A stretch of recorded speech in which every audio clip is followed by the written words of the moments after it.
Hello everyone, Derek here, and I want to talk about a new concept that I'm getting out there, and that's this idea of professional development landscape. So instead of looking at, let's say, a list of goals and things you want to improve on, I'm thinking that really a landscape captures our need a little bit more. So this is my sort of generic, non-artistic landscape, beautiful hills in the back and river running through it.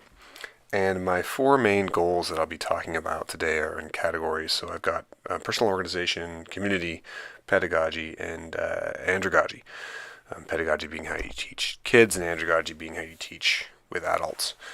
And what I'm going to do is place these different things on the landscape. So forward on the landscape being more prioritized and important at this moment, further back on the landscape being something that I'll think about a bit later.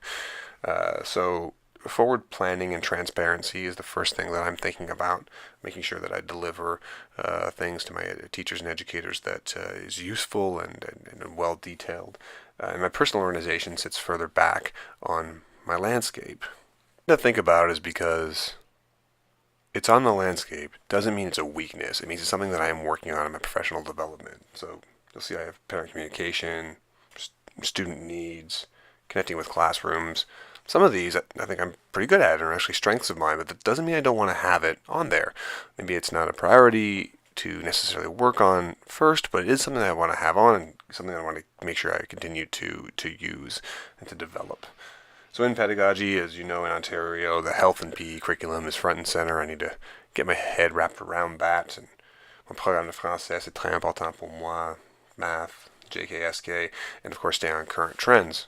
I'm pretty good at staying on current trends, but I want to make sure it's on my landscape so I continue to sharpen that sword. It's something that I continue to work on. Finally, andragogy, this idea of how you teach to adults.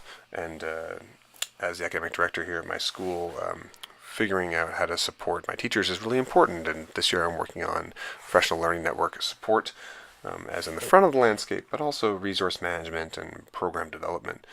So hopefully this sort of rounds out my landscape and keeps it nice and open and helps explain where I'm coming from. So now it's your turn.